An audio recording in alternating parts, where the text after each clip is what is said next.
All right, hey everybody, welcome back. I'm Winter, and this is another episode of Winter Starcast. This time, we got a Zerg versus Zerg coming up here on Invader, with two well-known European players. We have, in the bottom left-hand corner, you know him, and you definitely should love him. Providing this replay, this was actually from, just very quick side note, this is Liquid Snoot. He provides replay packs for all his subscribers, and shout out to him for actually titling his replays in a way that makes sense and makes it easy to pick out the sickest games. This was his favorite replay, he said, from the past month. So he entitles it The Last Stand. I haven't watched it. I don't know what it's about. But if Snoot thinks it's good, it's probably going to be pretty good. But, of course, we have from Team Liquid HyperX, Snoot. His opponent, from Dead Pixels, another top Grandmaster European Zerg player. It is Namshar. We're on Invader. Alright, let's talk about Invader. You cannot spawn in cross positions, but you can spawn in horizontal positions, where you see each Zerg player sending out their overlords. Or in vertical positions, which is the closer distance. The rush distance on the ground in vertical positions is much smaller. You have to run around the entire map in order to reach your opponent if you are in horizontal positions, if you're in air positions. But now both players figuring out their opponent is in close by ground positions, so that opens up a lot of strategies that involve earlier and committed attacks. So we'll have to see here. We see Namshar opting for the gas and the pool. Going to be able to get access to Zergling speed or any other attack earlier on, while Snoot, on the other hand, a little bit later on the gas, we see him going for the third base. Very greedy, but he knows his opponent. The drone scouting in ZVZ, especially on maps like this, is pretty uncommon. It's unlikely your opponent is going to have this information, so Snoot taking advantage of this situation. He knows there's not going to be any overlords in position to scout this before it actually finishes. He's taking a third base early on. It might seem greedy, but because his opponent has no idea this is coming, and because his opponent also went for the hatch first, Namshar does not have the information to be able to punish this. So Snoot taking that little bit of an advantage, going for the third base. Alright, now he's getting his speed. Namshar has maybe a 35-second lead. No, 20-second lead. Alright, I exaggerated. But we'll have to see if either player commits to a large amount of units. We still see drones in production. Namshar taking a more customarily timed third base, around 30-31 supply after you've started your queens, after you started your speed. But once again, Snoot delayed his gas a bit to be able to get the resources for that third. Let's see, Namshar does see the creep. He knows what's going on. Will he decide to attack? Immediately throwing down a Roach Horn. Does he have any additional gases? Does he have anything to follow this up? Snoot opting for the Baneling Nest.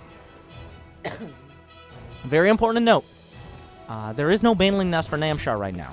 He's going to be focusing on this Roach follow-up. He's got a ton of Zerglings on the way. He's going to have speed a little bit quicker, and Snoot is currently supply blocked at 42. He's got an Overlord on the way, but he can't produce any Zerglings, and he's actually making drones right now. There are several queens out on the map. This is very ambitious by Snoot. The Overlord actually out of position. Namshar has scouted where the Overlord is. Very well done by Namshar to hide this plume of Lings coming out from Snoot so that he doesn't know this is coming. The Banelings are on the way. I think Snoot has kind of figured out what's going on. One queen will fall almost immediately. And we see the Zerglings flooding through. There are several Banelings, but there's not enough here right now to be able to deal with this. The drones are forced to be pulled. They will take out a few of the Lings. Not too much economic damage has been done so far, and good Baneling connections will ward off another wave of attacks. A few drones have gone down so far. Only one drone has fallen. Nearly impeccable defense economically from Snoot. He's lost his queens, though. That's the important thing. We see Namshar adding on drones behind this. He's put on a lot of pressure. We're looking at the work count. Snoot is still in the lead because he went for all those drones early on. Another one's going to get picked off. Namshar running him around in circles. But Snoot has finished his speed. He has his Baneling Nest, and he has the ability to counterattack.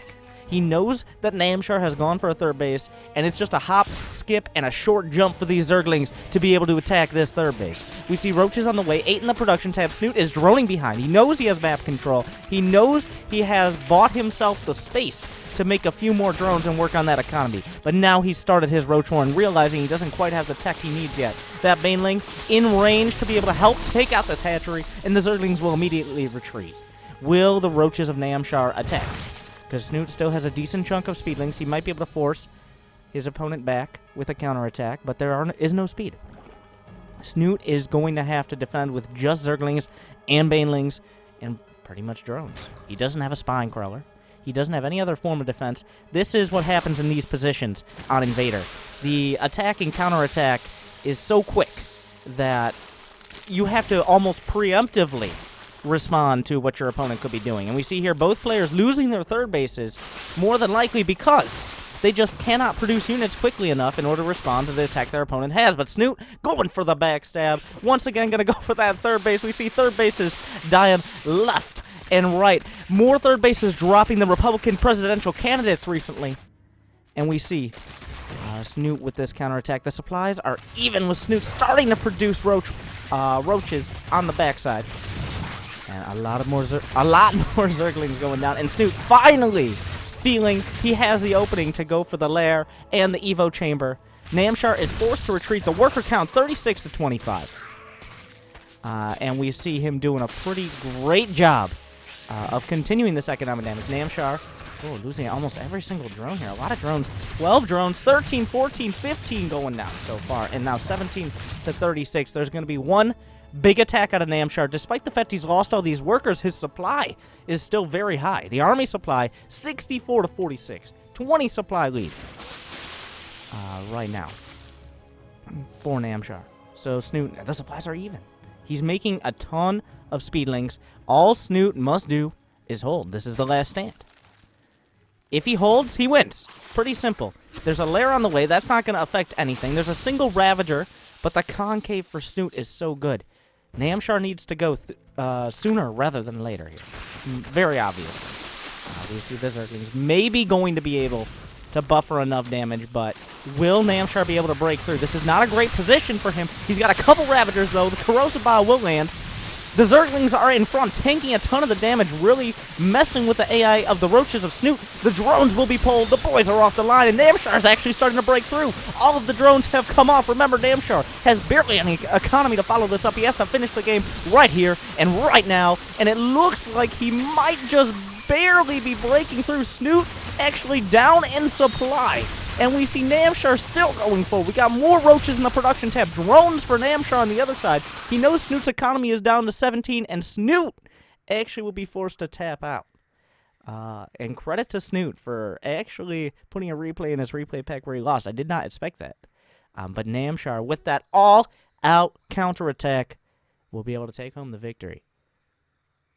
I'm going to be honest. I did think Snoot was just going to take that. But Snoot, too big a man to put only victories in his replay packs. Namshar will take the victory here on Invader, showcasing the volatility of ZVZ.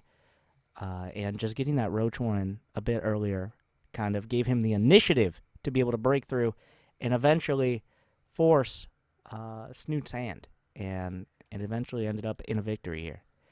So congratulations, Namshar. Make sure to press that like button, subscribe, give me some feedback in the comments. Thank you guys for watching. Good luck, have fun, and happy StarCrafting.